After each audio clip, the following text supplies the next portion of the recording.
నెలల స్నేహం, family members తో టూర్లు, ఒక్కసారిగా పోక్సో కేసు.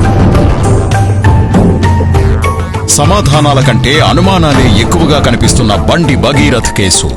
ఫ్యామిలీ ఫ్రెండ్స్ అని చెబుతూ సడన్ గా పోక్సో కేసు ఎందుకోసం అనే అనుమానాలు. జూన్ 2025లో పరిచయమైన కొన్నాళ్లకే ప్రలోభ పెట్టాడని ఫిర్యాదు చేసిన అమ్మాయి. ఆ తర్వాత కూడా భగీరథ్తో కలిసి టూర్లకు వెళ్లిన అమ్మాయి ఫ్యామిలీ నవంబర్ 13న మొయినాబాద్లో మరోసారి అసభ్యంగా ప్రవర్తించినట్లు ఫిర్యాదు.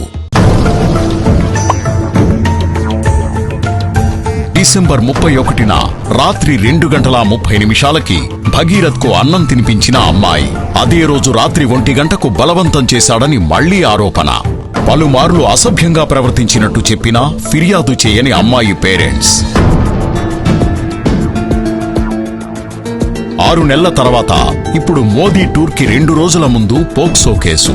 బండి సంజయ్ని ఎదుర్కోలేక కుట్ర జరిగిందా అనే అనుమానాలు. బండి భగీరథ్ను ఇరికించే ప్రయత్నం జరిగిందని వస్తున్న సందేహాలు.